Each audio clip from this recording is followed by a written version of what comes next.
Fomentar la sostenibilidad en la edificación, ese es el eje de esta nueva sesión que les ofrecemos en el marco de la Feria Inmobiliaria Inmogalia. Saludos desde la redacción central de La Voz de Galicia. Hoy vamos a poner el eje en esa cuestión, en reducir esa huella energética, en la apuesta por la sostenibilidad. Lo vamos a hacer de la mano de los dos invitados que me acompañan. Emilio Paulos es el responsable, es el socio gerente, el socio director del estudio de arquitectura que lleva su nombre. Es además también gerente de la empresa de construcción Cuadratura. Gracias por acompañarnos. Muchas gracias a vosotros por invitarme. También les presento a Javier Torralba, él es el director de Briman España.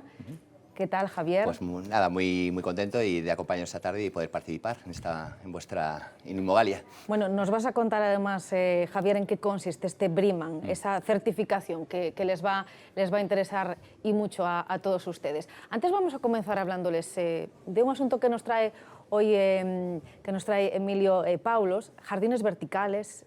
Hemos visto proyectos, han desarrollado proyectos en diferentes ciudades gallegas. Nuestros seguidores, los que nos están viendo, bueno, pues habrán podido ya ojear algo. Tienen uno nuevo, tendrán uno nuevo, mejor dicho, en Sarria. Sí. Acaban de ganar un concurso. Sí. Preséntanos un poco la idea de este tipo de proyectos. Bueno, podríamos extendernos aquí durante mucho rato, ¿no?, hablando de los jardines verticales, porque a pesar de que es una cuestión que ahora mismo parece que tiene una cierta importancia, está cobrando cierta importancia, hay mucho investigador y hay mucha gente trabajando en ello desde hace años, realmente es un tema que ya viene de mucho tiempo atrás, ¿no? Hay que tener en cuenta que todo esto viene un poquito a colación de que el hombre necesita tener una íntima relación con la naturaleza, de la cual ha sido apartado poco a poco. Si analizamos incluso las ciudades antiguas, incluso podemos pararnos en algún momento de la historia, como por ejemplo fue Roma, con magníficos jardines, incluso heredados de su parte más primitiva. Los romanos eran unos grandes adoradores de las fuerzas de la naturaleza, de la magia de la naturaleza, de los árboles y demás. Y poco a poco los jardines romanos fueron eliminándose en pos de un crecimiento urbano desmedido, ¿no? Es un poco lo que nos ha pasado al ser humano ahora mismo en los albores en pleno siglo XXI. Y entonces esa digamos, isla de calor que se ha ido generando en nuestras ciudades nos ha ido evitando ese contacto con la naturaleza, que ahora intenta nuevamente resurgir. Es decir, por lo tanto, no es una idea necesariamente nueva. Incluso el mito, o no tan mito, de los jardines colgantes de Babilonia, que todos hemos escuchado hablar alguna vez, pues ya un poco es el paradigma de lo que era una cierta tendencia a esa jardinería vertical, ¿no? Bien es cierto que, bueno, que sobre los años 80 empieza a haber una nueva intencionalidad sobre el desarrollo de los jardines, de la mano de un paisajista francés llamado Patrick Blanc, y todos hemos bebido un poquito de las fuentes de Patrick Blanc, ¿no? Entonces, bueno, hay fachadas maravillosas, realizadas sobre todo en Francia, donde ha empezado a trabajarse con estas nuevas fachadas verdes, y nosotros humildemente hemos empezado a hacer nuestros pequeños proyectos, ¿no? El último, como bien decías, casi todavía no ha sido publicitado y casi lo voy a hacer yo aquí ahora, ¿no? Pues adelántenos es un precioso, un poco sobre ese proyecto. Pues mira, es un precioso jardín vertical que lo vamos a realizar al hilo de potenciar, además, es muy interesante precisamente por el motivo que voy a decir, perdón.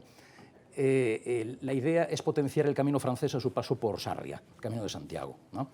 Entonces, hay una fachada que ha quedado un poquito allí perdida, ¿no?, en mitad del camino, una fachada lateral de una vivienda, y nosotros pues hemos propuesto la realización de un jardín vertical allí, ¿no? Un jardín que además el diseño emula un bosque, porque tiene una parte, digamos, de frondosidad, de verde, digamos, y otra parte de madera, y además se ha estudiado muy especialmente todo el efecto lumínico, de tal manera que por la noche pues también va a lucir espléndidamente, y nunca mejor dicho. ¿Y cree que cada vez veremos más jardines verticales en Galicia, que esta tendencia estará al alza? Bueno, a mí me encantaría, personalmente, ¿no? Creo que pueden contribuir muy mucho a todo el tema de la sostenibilidad, porque date cuenta que, por ejemplo, hay muchísimas fachadas ahora mismo en cualquier ciudad que están desperdiciadas, muchos incluso solares que están sin uso aparente, y toda esa cubrición vegetal pues puede contribuir a refrescar esa isla de calor de la que hablaba yo hace unos instantes. y como oye, pues tiene muchísimas además ventajas, ¿no? Atrapa el CO2 y por lo tanto las plantas sabemos que atrapan el CO2, desprenden oxígeno a la atmósfera, atrapan una gran cantidad de polvo y metales pesados, o sea que desde el punto de la salubridad impresionante, desde el punto de la sostenibilidad poco hay que discutir. Y después está, pues eso, lo que yo decía al principio de esta charla, en la cual el ser humano además vuelve a convivir con la naturaleza. Entonces, ya que en esta urbe en la que nosotros nos manejamos, en cualquier urbe, cada vez hay menos espacio para generar jardines horizontales al uso, por decirlo de alguna forma, pues ¿por qué no trabajar con las fachadas y generar esos hermosos jardines verticales, ¿no?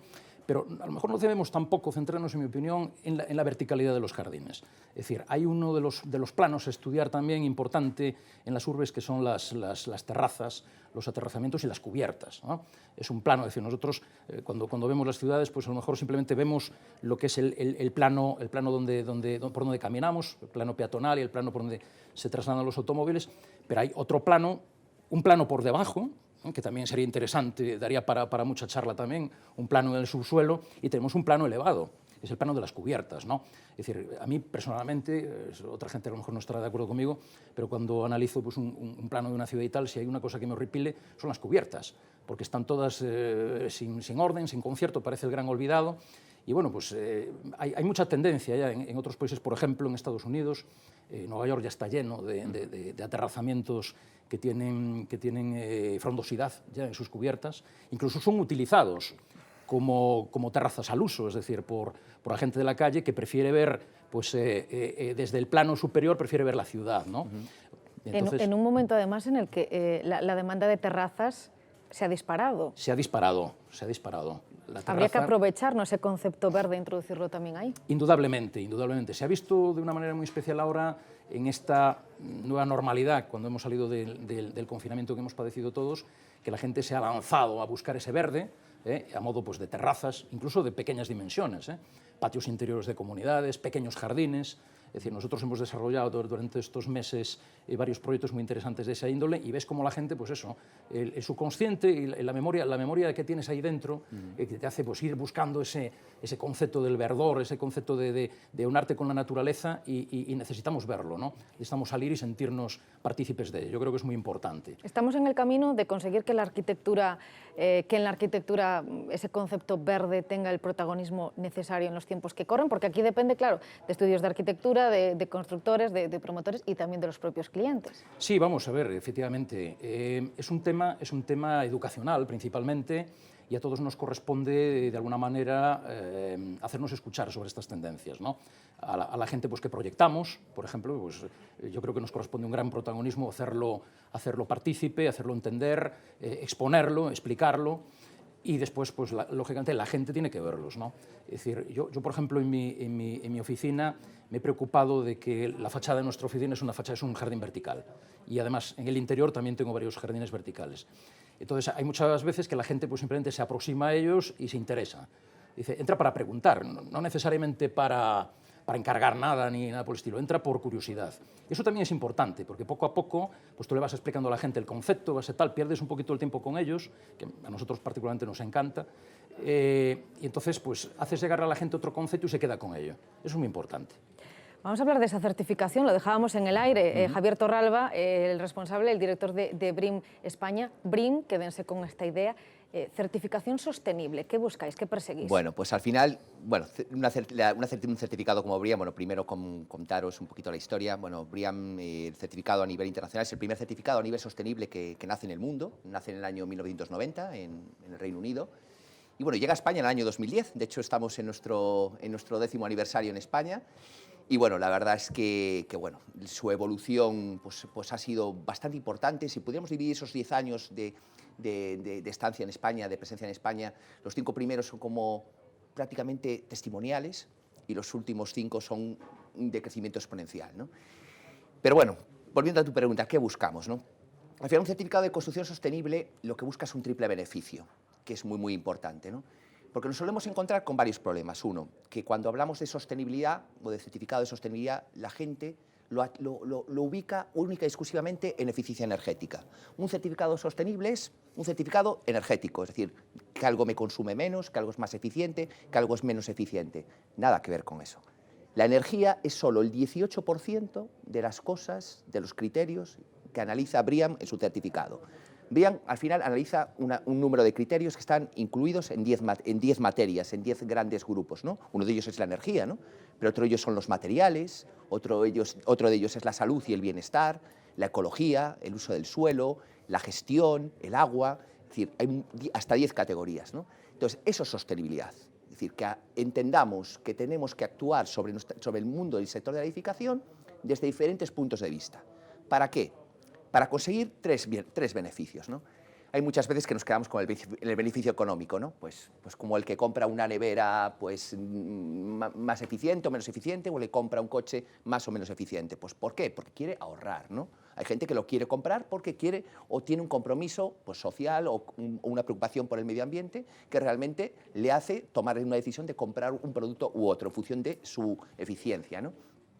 Pero al final muchas veces nos olvidamos de los grandes beneficios, ¿no? Hay un beneficio económico. Apostar por la sostenibilidad, apostar por un certificado como BREEAM, comporta beneficios económicos. ¿Por qué? Porque tú al final cuando construyes un edificio eficiente, lo que estás es construyendo un edificio mejor ejecutado, mejor construido, que va a consumir menos, que va a tener menos fugas, que va a tener menos consumos de luz, que va a tener menos consumos de agua, que va a tener mecanismos, pues, por ejemplo, sensores de presencia en la iluminación, con lo cual le va a hacer gastar menos. Y va a ser un edificio más eficiente, va a gastar menos, con lo cual te va a ahorrar dinero, ¿no? Entonces, hay un beneficio económico, que es lo que busca la sostenibilidad, por supuesto, pero el más importante, un beneficio medioambiental. Tenemos en España un problema muy importante, y es un dato que me gustaría compartir con vosotros, ¿no? Es decir, más del 50% de las viviendas de España, más del 50% de las viviendas de España tienen más de 40 años. Es decir, ¿qué quiere decir? Tenemos un parque inmobiliario absolutamente viejo. Viejo, y el problema no es que sea viejo, es que es ineficiente. ¿E ineficiente por qué? Porque igual que si hablamos un poquito de un electrodoméstico y hablamos de la Plus, A doble Plus, A triple Plus, es decir, el 85% de las viviendas en España, 85%, tienen una calificación energética E. Es decir, tenemos 4 calificaciones por encima, es decir, para realmente 4 puntuaciones por encima de lo que realmente deberíamos estar haciendo, ¿no? ¿Qué quiero decir con eso? Que tenemos un grave problema medioambiental. Nuestro parque inmobiliario, además de que nos cuesta dinero, es muy poco respetuoso con el medio ambiente. Es el responsable de las emisiones del 40% del total de CO2 que se emite, es nuestro parque inmobiliario el responsable, ¿no? Y luego un tercer factor muy importante, tercer beneficio. Hablábamos de dinero, obviamente nos ahorramos dinero cuando apostamos por sostenibilidad. Segundo, respetamos el medio ambiente, fundamental, y más lo estamos viendo cada día más con el cambio climático o en situaciones como las que estamos viviendo ahora mismo. Y el tercero es el de la salud. Hay estudios que establecen que pasamos el 90% de nuestro tiempo encerrados en espacios, bien sea nuestra vivienda, bien sea nuestras oficinas, el 90% de nuestro tiempo encerrados. Y al final no nos damos cuenta que la iluminación nos afecta, que la ventilación nos afecta, que las pinturas, es decir, la presencia de compuestos orgánicos volátiles que están presentes en pinturas, en barnices, etcétera, nos afectan, por ejemplo, a tener o no tener problemas respiratorios. Entonces, al final, apostar por la sostenibilidad también es invertir en nuestra salud, ¿no?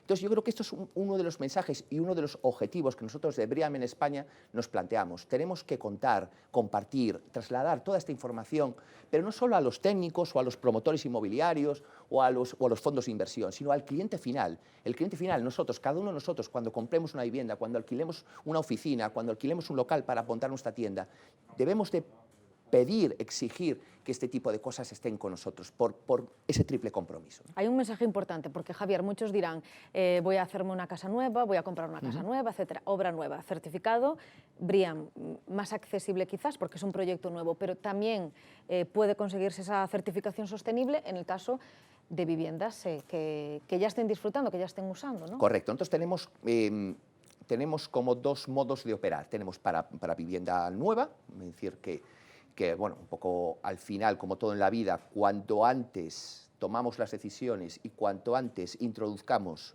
medidas de sostenibilidad en nuestros proyectos, mucho mejor. ¿Por qué? Porque yo voy a poder, si yo introduzco mis medidas de sostenibilidad en el proyecto, los costes van a ser menores, es decir, y los beneficios van a ser mayores. Si yo las introduzco cuando ya tengo la casa hecha, por decirlo de alguna manera, pues voy a incurrir en más costes, eso ya para empezar, y seguramente pues no sé si conseguiré los mismos resultados. Es decir, pensemos que quiero cambiar la puerta de la habitación de mi casa, cambiarla sobre plano no tengo coste, pero si la quiero cambiar cuando tengo la casa hecha tengo que tirar el tabique. Entonces la sostenibilidad se comporta de la misma manera, es decir, cuanto antes la introduzcamos, menores costes y mayores beneficios, pero lógicamente tenemos beneficios una vez la casa o la vivienda o el centro comercial o el edificio, cualquiera que sea, esté en funcionamiento. Nosotros tenemos nuestros esquemas destinados a edificios digamos, de nueva construcción, y luego tenemos un esquema que se llama BREEAM en uso, que está pensado para edificios en operación, que al final lo que busca es aplicar medidas, tomar medidas en la gestión de esos edificios, pues para reducir consumos, para gestionar mejor los residuos, para gestionar mejor la calidad de vida de los habitantes, de los ocupantes, es decir, que al final todo ello redunde en ese triple beneficio que te comentaba anteriormente. Les voy a pedir que hagamos, bueno, que esta mesa sirva un poco de termómetro también para los que nos están siguiendo, que sepan cómo nos movemos. En el caso de la arquitectura, de la construcción y en el caso también de estas certificaciones, aunque en este caso Javier ya decía que la evolución de este certificado, de esta demanda, se pautaba muy bien, se dividía muy bien en dos etapas. ¿Cómo se está comportando Galicia, cómo se está comportando España en este caso? Pues bueno, en el caso a nivel nacional, un poquito por poner un dato de viviendas, ¿no? Yo creo que eso es absolutamente demoledor. Mira, como os comentaba al inicio, BREEAM llega a España en el año 2010 y del año 2010 al 2014 se certifican 40 viviendas, de las cuales era una vivienda unifamiliar y un edificio plurifamiliar. Es decir, que realmente eran no recuerdo si eran 2 o 3 proyectos, pero eran un total de 40 viviendas. De 2014 hasta el día de hoy llevamos 19.000 viviendas certificadas, ¿no? De 40 en 4 años, 19.000 en 5 años y pico, ¿no? Entonces, el salto es absolutamente exponencial. Si lo vemos a nivel oficinas, que es otro de los tipos, de las tipologías edificatorias que también se certifican en mayor medida, en esos 4 primeros años de BREEAM en España se certificaron 15 oficinas, llevamos 250 edificios de oficinas a día de hoy, ¿no? Entonces, el salto es absolutamente exponencial y año a año pues va a ser mucho más, porque yo siempre al final, cuando tengo pues, algún tipo de debate o discusión un poco pues, más particular, bueno, hay gente que todavía, y mucha gente, y eso que tenemos que cambiarlo, y desde nuestra perspectiva tenemos que hacer todo el esfuerzo para conseguirlo, ¿no?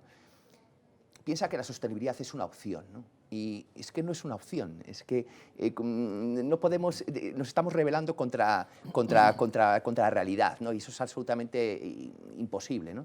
Es una obligación, es decir, ya esto dejó de ser una opción, es una obligación, ¿no?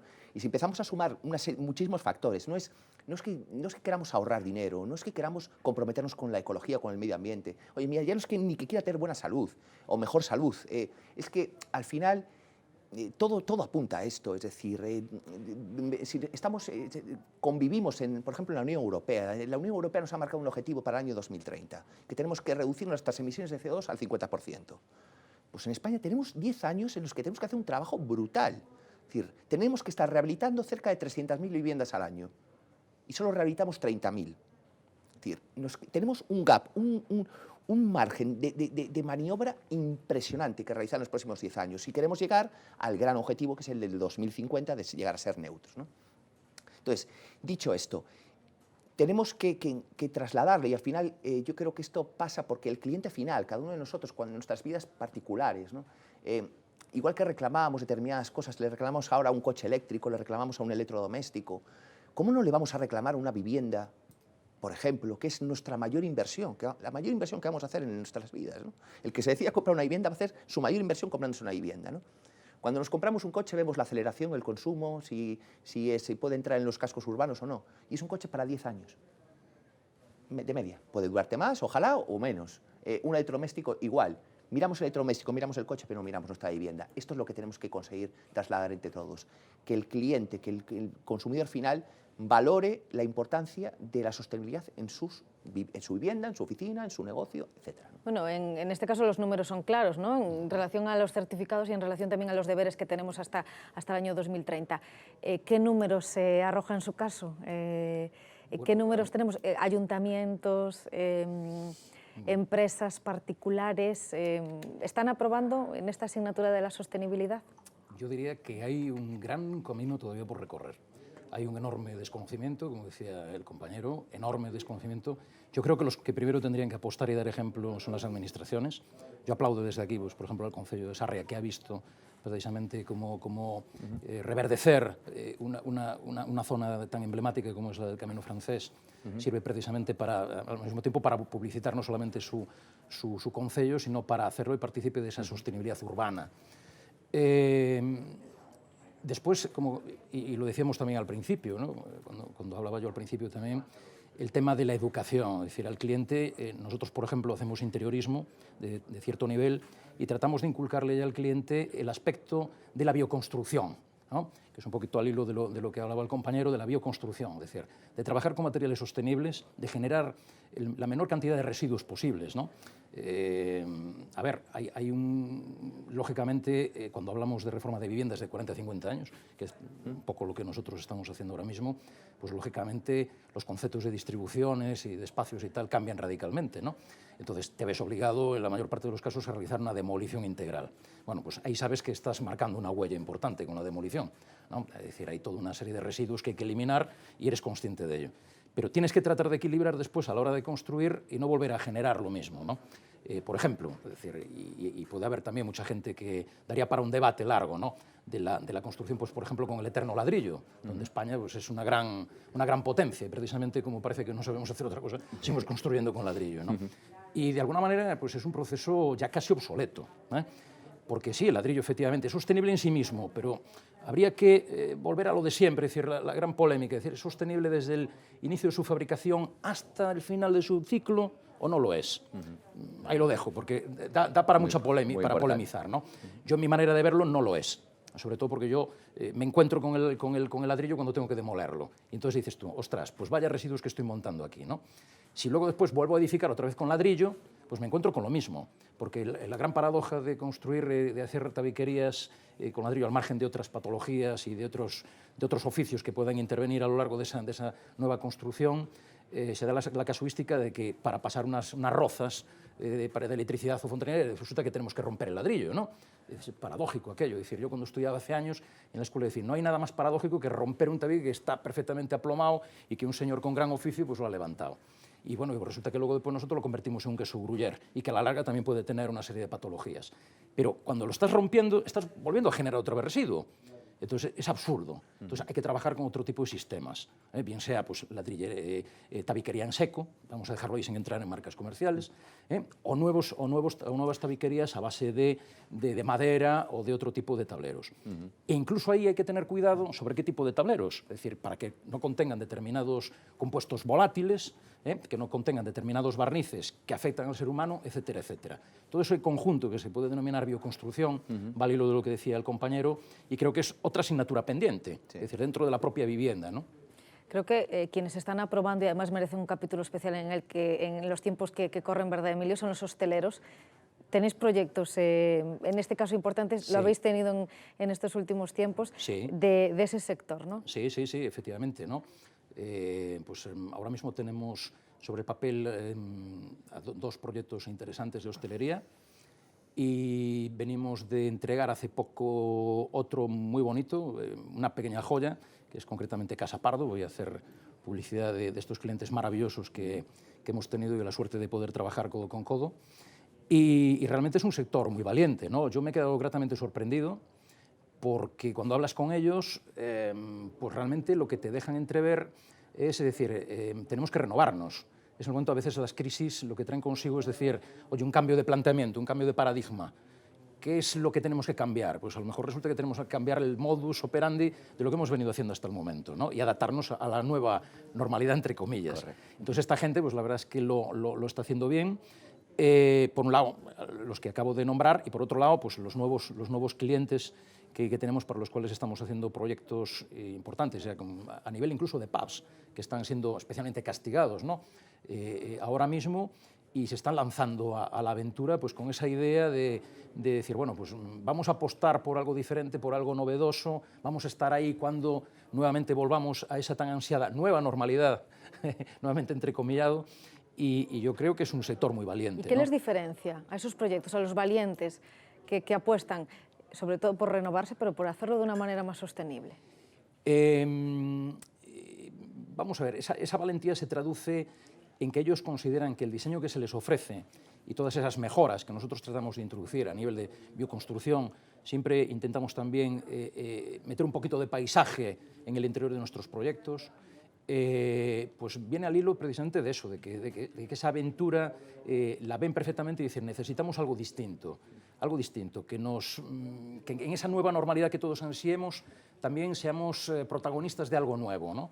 Que el interiorismo, el diseño que puede aportar, que esa arquitectura nueva nos puede aportar a todos, ¿no? Vamos a marcarnos deberes, Javier, retos en materia de vivienda aquí en Galicia y en el resto del territorio nacional, como director que eres de Briman. Pues bueno, la verdad es que tenemos mucho camino que recorrer. En el caso a nivel nacional, pues bueno, un poco por compartirlo con vosotros, pues bueno, comunidades autónomas como Cataluña, Comunidad de Madrid, País Vasco, Comunidad Valenciana, pues lógicamente son comunidades que históricamente han apostado siempre por certificar, es decir, y luego en el caso de Galicia, pues sí que es cierto que estamos, pues en los últimos 2 años estamos empujando bastante, hay bastantes proyectos, pues bueno, uno de los primeros que se certificó fue aquí en Galicia, en una vivienda unifamiliar en Villana. Y luego, bueno, se han ido certificando algunas cositas. Bueno, aquí cerca de Coruña, pues una urbanización se llama Urbanización Paraíso, también pues, bueno, está certificada con BREEAM. En Lugo, pues bueno, una promotora pues, de allí, muy conocida en Lugo, también está apostando de Manán, apostando por la sostenibilidad. Ahí empieza a haber agentes en Galicia que están apostando por ello, pero sí que es cierto que no estamos en el primer grupo en sostenibilidad en España, ¿no? Con lo cual, a mí personalmente me duele un poco como gallego y como amante de la sostenibilidad, pero bueno, eso también me lo tomo como una deuda y como una tarea pendiente y como algo que yo tengo que luchar, ¿no? Y como un reto. Un poco la vena gallega y que bueno, que tenemos que conseguir remontar eso. Sí que es cierto que empieza a haber un mayor compromiso, la Xunta, las administraciones en general están empezando a hablar de esto, empezar a poner estas cosas encima de la mesa con nuevos proyectos. Bueno, aquí en Galicia, sin ir más lejos, tenemos el Hospital Meixoeiro de Vigo, que es un auténtico ejemplo arquitectónico y como hospital hablamos de una infraestructura muy importante, está certificada con BREEAM. Es decir, hay ejemplos potentes en Galicia de los que poder hablar, pero si lo comparamos numéricamente en cuanto a volumen, pues sí que es cierto que otras comunidades autónomas nos llevan mucha ventaja. Pero dicho esto, y como decía anteriormente, tenemos un compromiso, el Pacto 2030 nos va a obligar a tomar medidas muy importantes. Nuestro parque inmobiliario, como comentábamos anteriormente, es muy viejo. Es cierto que con esta situación del COVID, lógicamente supone una desgracia desde muchísimas perspectivas, por no decir todas, pero también es posible que podamos encontrar alguna oportunidad en este tipo de unas circunstancias como esta. ¿Y a qué me refiero? Pues lógicamente pues nuestra preocupación por la salud, por los ambientes en los que trabajamos, en los que pasamos nuestro tiempo de ocio, en los que vivimos, nos va a concienciar, a sensibilizar más a la hora de tomar decisiones y de apostar por la sostenibilidad. Es decir, ahora que hablamos tanto de teletrabajo, ¿no? Pues BREEAM hace... Desde sus orígenes ya contempla dentro de su certificado valorar positivamente que tú tengas en tu casa pues una habitación preparada para teletrabajar, es decir, pues que tenga pues la iluminación adecuada, el espacio adecuado, mobiliario adecuado, iluminación, ventilación, etcétera, ¿no? Ya se fomentaba el teletrabajo hace 10 y 15 años, ¿no? En el certificado, y estamos hablando hoy de eso, ¿no?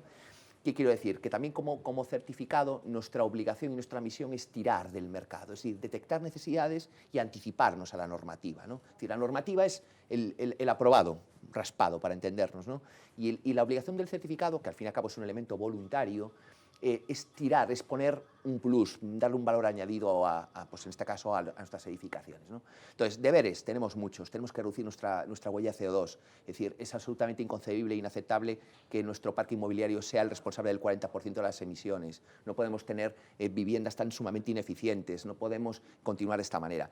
Y si eso lo sumamos a una serie de ayudas que están comprometidas por parte de la Unión Europea, es decir, yo seguramente no soy político ni tengo el conocimiento de toda esa información, pero hemos visto en prensa que hay una bolsa de 140.000 millones de las cuales una gran parte están dedicados o destinados o predestinados, como lo queramos llamar, a proyectos de sostenibilidad.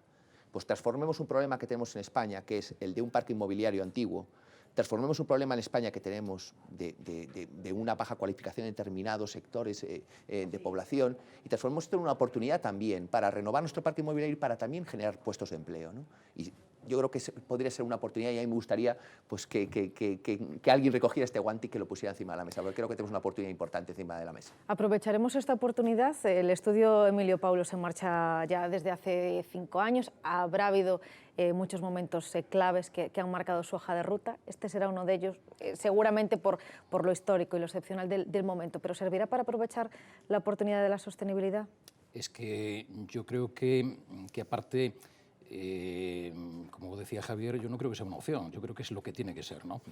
Y aparte ahora, cuando se habla de sostenibilidad, me corregirá el compañero, pero cuando se habla parece que es un concepto nuevo. Es decir, vamos a ver, no hace tantísimos años, bueno, si valoramos la historia en ese punto, es decir, que las viviendas eran sostenibles. Es decir, hemos dejado con el boom inmobiliario, probablemente, bueno, a partir ya de la ciudad industrial, pero en tiempos recientes, ya en los años 60 o 70, cuando el boom inmobiliario, hemos dejado de preocuparnos absolutamente por el entorno de la persona, ¿no? Entonces, pues han cometido verdaderas tropelías, ya no solamente a nivel urbanístico, sino dentro de lo que es la propia vivienda. Es decir, espacios sin luz, habitaciones interiores sin luz, es decir, fugas por todos lados, es decir, de ventilación, de pérdidas caloríficas, es decir, es un auténtico degüello, ¿no? Pero, insisto, el camino es importante, hay que aprovechar ahora mismo este momento de crisis que tenemos para hacernos un planteamiento y tirar para adelante con un concepto que, insisto, que yo no creo que es tan novedoso, ni se tiene que vender como algo de moda, o como mucha gente lo ve, que simplemente, pues creo que lo comentaba Javier también hace un ratillo, decir, que parece que simplemente es para obtener una certificación y poder pasar una nota de tal, ¿no? Tenemos que ver el tema mucho más alejado. Y ese error que hay con el tema de las certificaciones energéticas, que es, pues lamentablemente la gente lo ve como un gasto más o como un trámite burocrático y tal. Eso va mucho más allá de todo esto, ¿no? La sostenibilidad es un concepto muy amplio que tiene muchísimos matices y hay que trabajar cada uno de ellos. Bueno, pues ojalá que sirva, ¿no? Que hoy escucharles a ustedes sirva para que todos, sin duda, centremos nuestros esfuerzos en esa sostenibilidad que, tal y como nos han dicho, pues no es una opción, es sin duda una obligación por parte de todos. Javier Torralba, director de BRIAM España, gracias por acompañarnos. Un auténtico placer conoceros y formar parte de esta jornada. Nos hemos acercado a ese certificado de BRIAM España de su mano, y gracias también a Emilio Paulos, el director del estudio de arquitectura que lleva su nombre. Gracias también por sus aportaciones. Muchísimas gracias. Nosotros no nos despedimos, les invitamos a que nos sigan acompañando. Enseguida les vamos a presentar a una arquitecta especialista en el modelo de Passive House. Con Vanessa Ezquerra regresamos enseguida. Ya la tenemos con nosotros, les decíamos que íbamos a continuar esta ponencia, esta mesa con Vanessa Ezquerra, arquitecta especialista en el modelo Passive House, y la podemos saludar ya en este momento porque ya nos acompaña. Vanessa Ezquerra, ¿qué tal? ¿Cómo estás? Muy bien, muchas gracias. Gracias por acompañarnos.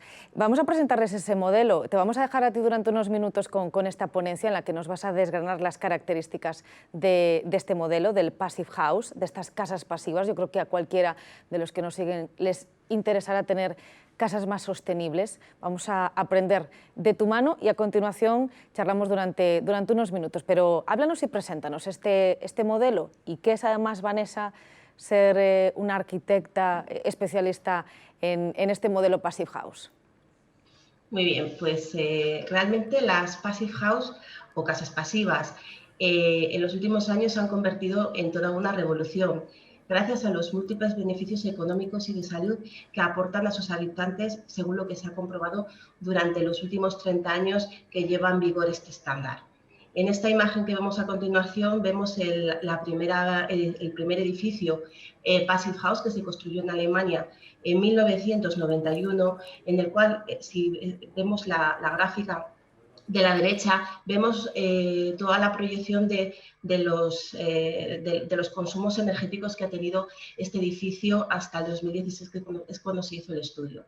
Si vemos, aunque ha variado un poquito, porque depende mucho de lo que es el invierno, ¿no? Porque siempre hay inviernos más fríos o más calientes, realmente vemos una línea continua, una media de un consumo de calefacción en torno a 8 kilovatios metro cada año. Para los que no están muy hechos o duchos en esta materia, como referencias puedo comentar que ahora mismo el Código Técnico de la Edificación, que es la normativa en vigor para construir edificios aquí en España, el límite está en 35 más o menos, dependiendo también un poco de la zona climática. Por lo cual estamos viendo, si comparamos estos datos, que Passive House reduce los consumos de calefacción en torno a un 75% de edificio nuevo y llegando hasta un 90% de lo que son edificios antiguos o convencionales. Y muchos me diréis, bueno, pues esto pinta bien, ¿no? Esto del Passive House, ¿qué son? Si atendemos a lo que es la propia definición que da el estándar, son construcciones cuyo confort térmico se logra calentando o refrigerando el aire que introducimos para ventilar. Siempre garantizando una temperatura mínima de 20 grados en invierno y 25 en verano, porque este es el pilar fundamental sobre el que se diseña el estándar. Es el confort del usuario, tanto térmico, lumínico como acústico, ¿vale? Por tanto, Standard Passive House parece que es sinónimo de confort, desde luego también de eficiencia energética y de rentabilidad, ¿no? Porque al fin y al cabo ahorro en calefacción o ahorro energético también es ahorro en dinero, ¿no? Y más dinero que los usuarios van a poder disponer, tener a su disposición pues, para otros gastos. Y veremos más adelante como también es sinónimo de salud. Por tanto, podemos estar seguros de que el Passive House es un estándar que ha venido para un estándar de construcción que ha venido para quedarse, o por lo menos así lo estoy viendo yo, lo estoy constatando durante estos últimos 7 años a los que me llevo dedicando en exclusiva a diseñar y construir este tipo de edificios. Y además es que gracias a su alto ahorro energético también cumple, y bueno, con creces, las exigencias que establece la Unión Europea y el Código Técnico de la Edificación de 2019, que es la última revisión que ha tenido la normativa de construcción en España sobre edificios de energía casi nula. Por tanto, cumple también con la normativa española y podemos estar tranquilos de que esta construcción es totalmente legal y viable en nuestro territorio. La razón de estas ventajas para los usuarios está en un escrupuloso cumplimiento del estándar, que se basa en 5 principios fundamentales. El primero de ellos es un excelente aislante térmico. Desde luego, si estamos hablando de ahorro energético, esto está totalmente relacionado con un mayor aislamiento, llegando a duplicar hasta el exigido por el Código Técnico, ¿no? La normativa nuestra. También va a requerir ventanas y vidrios de altas prestaciones. Es lógico pensar que si tenemos que tener unos muros muy bien aislados, las ventanas y vidrios tienen que estar un poco en consonancia. Como dato así característico, os puedo explicar que las ventanas van a ser ya de altas prestaciones, o sea, buena capacidad aislante y con triple junta de hermeticidad. Y los vidrios, pues dependiendo de si estamos en zona de costa o no, vamos a tener que utilizar vidrios con 2 o 3 cámaras. Perdón, 1 o 2 cámaras, 2 o 3 líneas de vidrio, ¿vale? El tercer punto, ¿no? O principio del estándar es la ausencia de puentes térmicos. Esto es un concepto un poco técnico, pero ahí es el arquitecto el que está diseñando este edificio, el que tiene que prestar muchísimo cuidado en el diseño de lo que es la envolvente y la construcción del edificio para evitar que las pérdidas energéticas,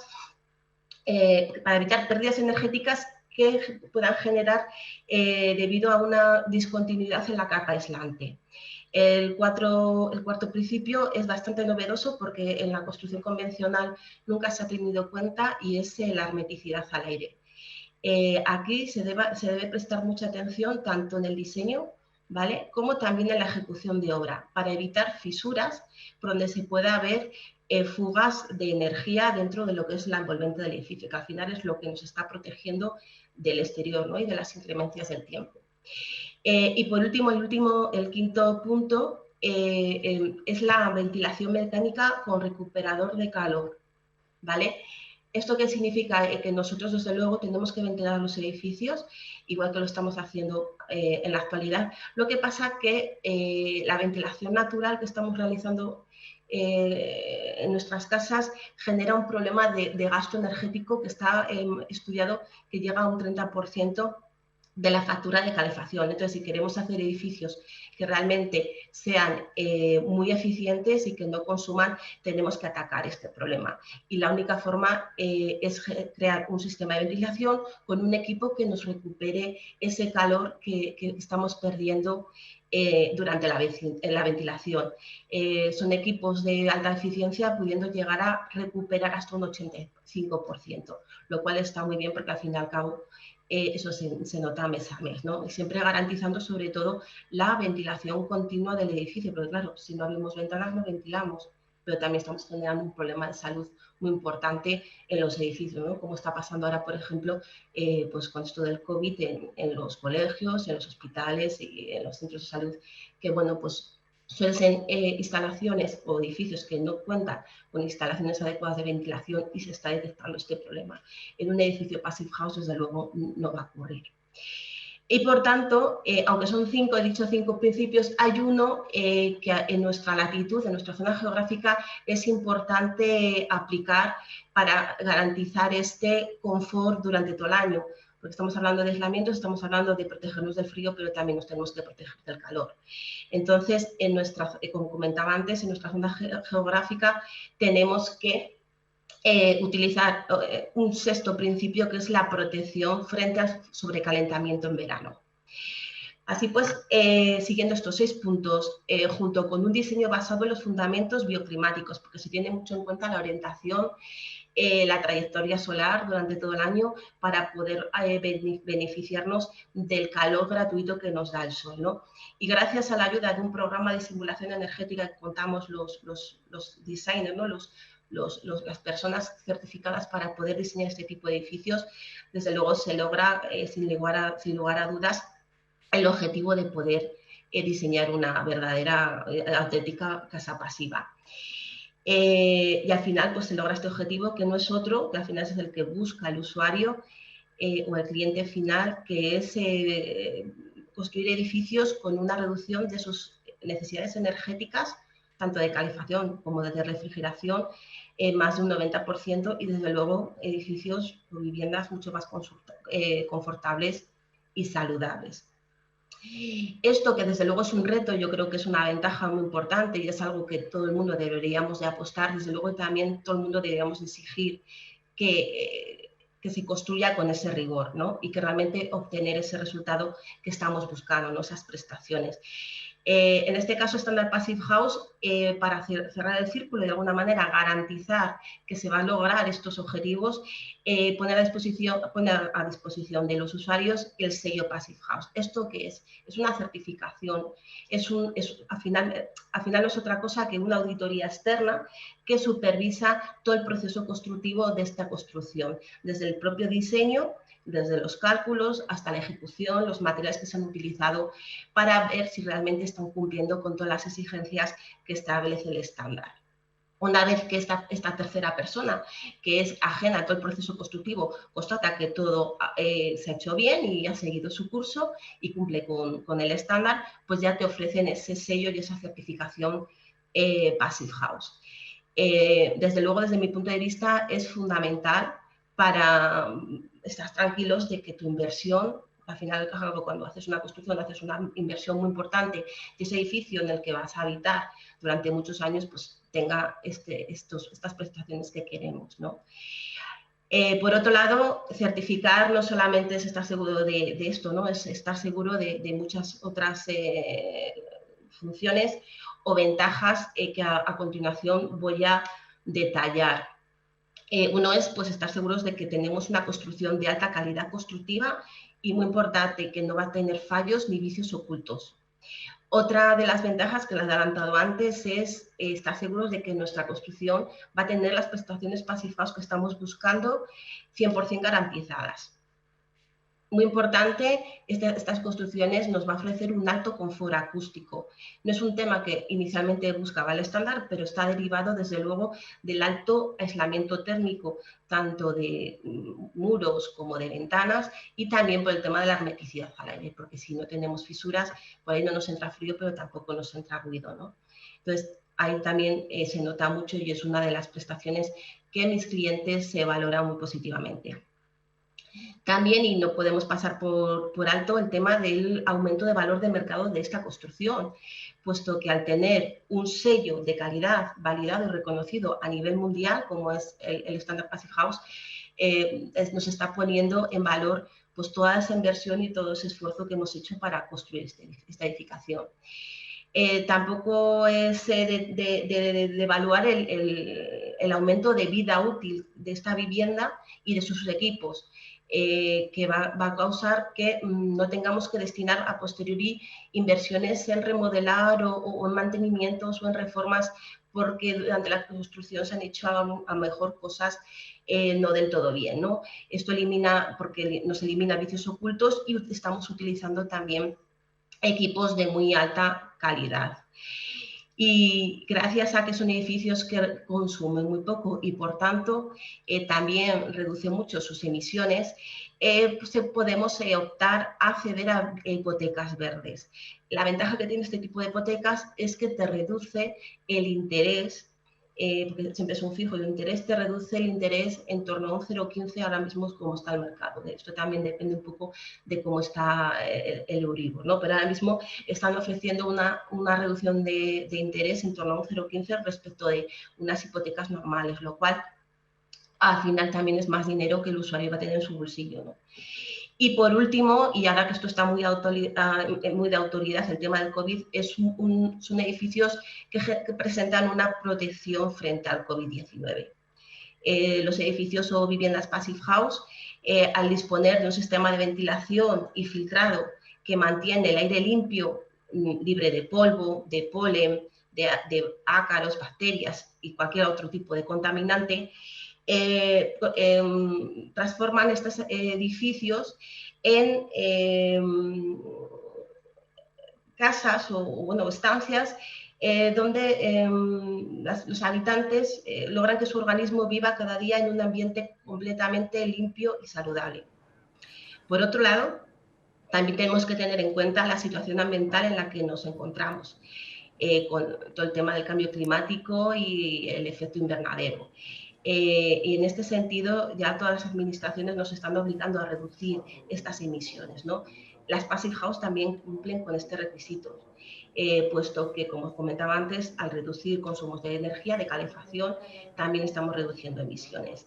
Además, las Passive House descartan totalmente la utilización de combustibles fósiles en sus edificios. Por tanto, desde el primer momento están apostando ya por energías menos contaminantes, como pueden ser, o sistemas menos contaminantes, como puede ser aerotermia, geotermia y biomasa. Pero si incluso incorporamos un sistema fotovoltaico en esta edificación porque se puede económicamente o se desea, ¿no? Ese pequeño consumo ya lo estamos tomando del sol. Las Passive House llegan a ser cero emisiones, llegan a ser cero contaminantes y por tanto totalmente respetuosos con el medio ambiente.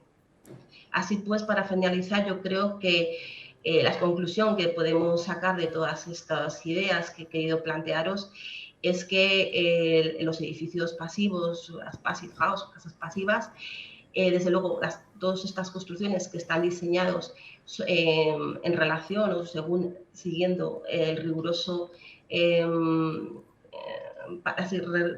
pautas que establece el Standard Passive House, son construcciones mucho más confortables, energéticamente mucho más saludables y también cuidan de nuestra salud y cuidan también y protegen el medio ambiente.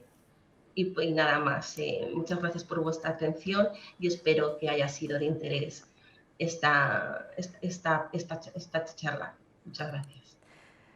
Bueno, vamos a retomar algunos de los aspectos, si te parece, Vanessa, que nos has ido contando en esta ponencia dentro de Inmogalia, esta feria inmobiliaria. Cuéntanos en primer lugar qué impacto tienen estas casas pasivas, este modelo de Passive House aquí en Galicia. ¿Qué recorrido han tenido hasta ahora y cuál esperas además tú en el futuro? Bueno, es verdad que el Passive House lleva en España implantándose desde hace 10 años. Ha habido zonas como Madrid, País Vasco, incluso zona de Cataluña, que fue donde empezó más a arrancar, también Castilla y León, luego también está siguiendo Valencia. Pero Galicia, yo creo que en estos 3 últimos años sí que está apostando por ello. Los propios técnicos, hay técnicos ya que se están formando como Passive House Designers, o sea, como diseñadores certificados por el Passive House Institute para poder diseñar este tipo de edificios, que es una condición indispensable para poder certificar estas construcciones. Aparejadores también, y me consta porque tengo conocidos que se han formado también como en materia de obra, ¿no? Porque es importante saberlos diseñar, pero también es importante saberlos construir. Constructores que se han formado y ya se están viendo promociones. En A Coruña hay un bloque de viviendas que se acaba de certificar y sobre todo cliente particular que se va a hacer su casa y ya dice, bueno, pues ya que lo hago, lo quiero hacer bien. Hay un tema que no he comentado y que en Galicia es muy importante, es el tema de la humedad.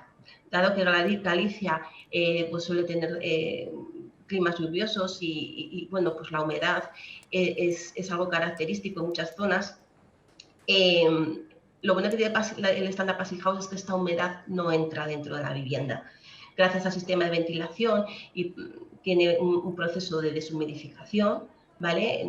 Más o menos natural, que no, digo natural porque no consume mucha energía y logra y garantiza esa humedad de 50, entre 50 y 60, que es lo confortable para estar dentro de las construcciones, ¿no? De los edificios.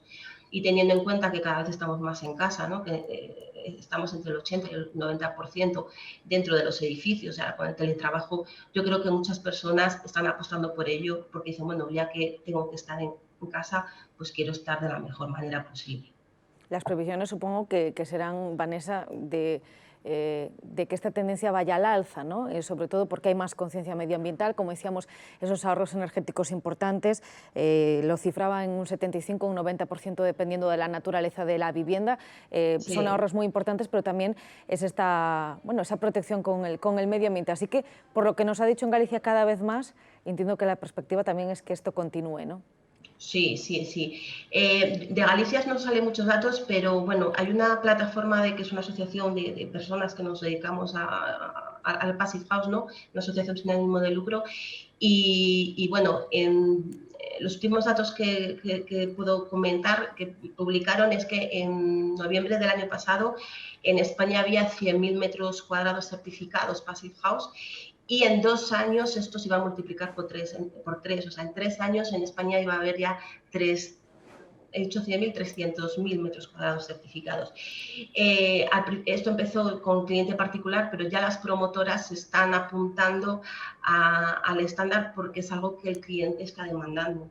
Porque las personas quieren vivir bien, la gente se cuida mucho su alimentación, cuida mucho su salud, cuida pues, hacer ejercicio y tal. Entonces, estar en un edificio que te protege de lo que es el medio ambiente, como puede ser, sobre todo en las grandes ciudades, con el tema de la polución, pues se valora mucho, ¿no? Y también el tema de la protección acústica, para tú estar a gusto en casa y poder descansar, ¿no? No estar oliendo pues, al perro del vecino o, yo qué sé, el tráfico. Entonces, cada vez este confort es que se demanda y se valora mucho. Una de las cuestiones importantes puede ser también la del diseño arquitectónico, ¿no? de nuestra vivienda, de nuestro piso. ¿A qué nos tenemos que ceñir? Porque nos ha dicho que se siguen criterios bioclimáticos, pero ¿hay muchas limitaciones en este sentido, en el del diseño? Sí, a ver, el diseño, claro, estamos hablando de que un edificio casi no consuma, ¿no? Pero tenemos que garantizar ese calor. Nosotros necesitamos calor en invierno. Entonces, tenemos, gracias a Dios, el sol, que es una fuente de calor inagotable y gratuita. Entonces, el edificio se tiene que orientar a obtener la mayor captación solar en invierno, ¿no? Porque es calor gratis. Eso nos va a ayudar mucho a reducir tanto niveles de aislamiento como consumos energéticos. Luego tenemos el problema del verano, ¿no? Que si el edificio está muy expuesto al sol, en invierno bien, pero en verano nos puede generar sobrecalentamiento. Ahí es donde está el experto Passive House Designer, el diseñador, que tiene que crear esas estrategias a nivel arquitectónico para que en verano no nos genere sobrecalentamiento, porque Passive House apuesta por la construcción, porque es en la propia edificación, porque al fin y al cabo eso sí inviertes una vez, pero ahí queda, ¿no? No, ahí la inversión está muy centrada ahí y no tanto en las instalaciones.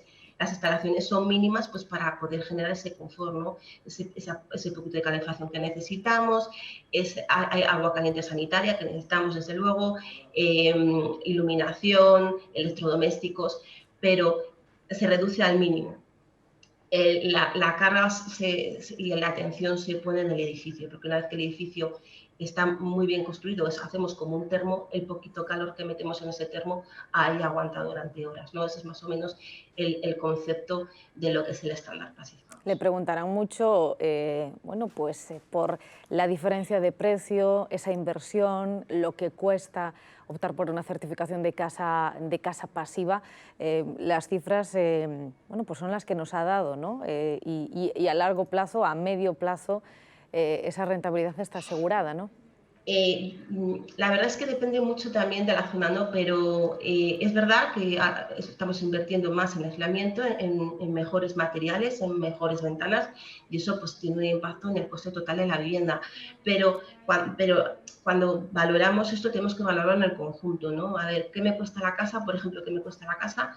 ¿Qué hipoteca tengo de esa casa y qué me cuesta vivir en esa casa, ¿no? Porque al final eso es un coste. Tú puedes tener una casa, pero si no tienes dinero para vivir en ella, para mantenerla, pues no puedes, o sea, al final no se está haciendo uso, ¿no? Y no tienes ese confort. Entonces hay que tener en cuenta el coste inicial, ¿no? Y la hipoteca que me va a generar y el coste de vivir en ella, ¿no? El mantenimiento. Si sumamos lo uno con lo otro y comparamos, y además podemos acceder a una hipoteca energética que nos está también reduciendo el interés bancario y por tanto la cuota, casos particulares que he hecho números con mis clientes, se ha demostrado que incluso se ahorraba dinero.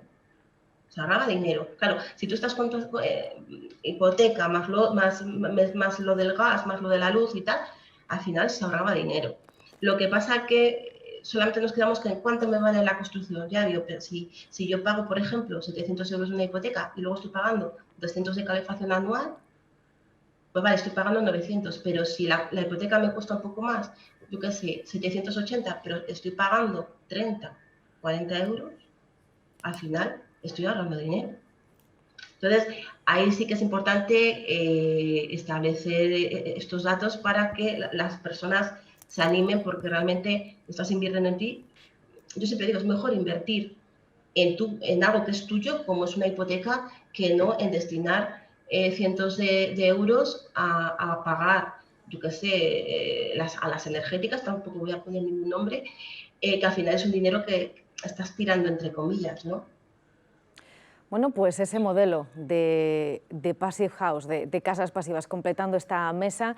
Gracias a Vanessa Ezquerra también por acompañarnos aquí en Inmogalia, en esta feria inmobiliaria. Vanessa Ezquerra, especialista en esta certificación, especialista en casas pasivas. Vanessa, lo dicho, gracias.